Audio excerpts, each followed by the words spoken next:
L'ambassadeur représentant permanent du Maroc auprès des Nations Unies à New York, Omar Hilal, a présidé à Genève en sa qualité de président du segment des affaires humanitaires du Conseil économique et social de l'ONU, l'ouverture des travaux de ce segment.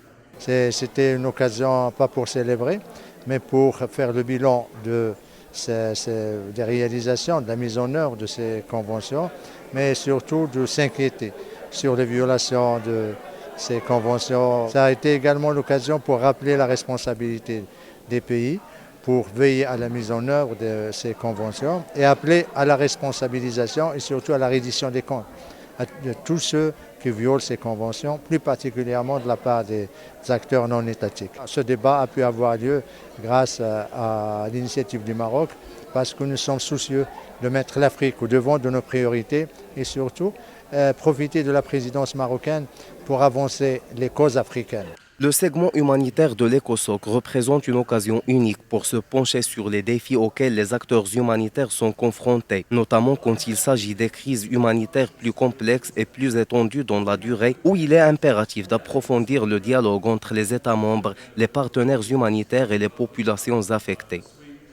La session de cette année se tient dans un contexte particulier marqué par une succession rapide et ininterrompue de crises humanitaires d'envergure. En outre, la multiplication des situations d'urgence simultanées continue à mettre à rude épreuve les capacités d'intervention des acteurs humanitaires. La réunion de ce jour, c'était pour faire le lien entre le nexus humanitaire, paix, relèvement et développement.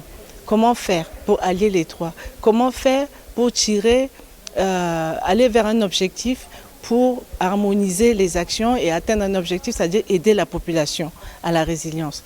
Et vous avez vu que de part et d'autre, les voix se sont levées pour mettre en exergue les difficultés que nous rencontrons sur le terrain.